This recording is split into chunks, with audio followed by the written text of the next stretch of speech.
You may have clicked on this video because you want to know how to make realistic camera movements in Prisma3d without Blender or a high-end computer or a camera tracking app.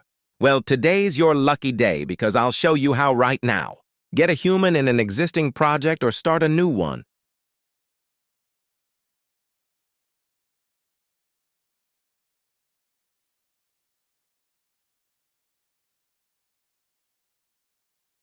Add a camera.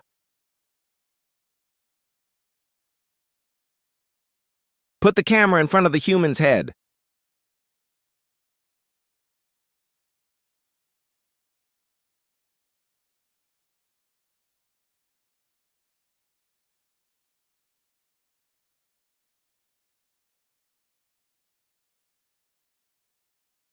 Add a walking animation to the human. Click the 3 lines in the top right-hand corner. And group the camera to the hip. Keep the camera in front of the head. Then there you have it. And you can do this with other animations and more. Thanks for watching. And if you want other tutorials, give me a holler. And bye.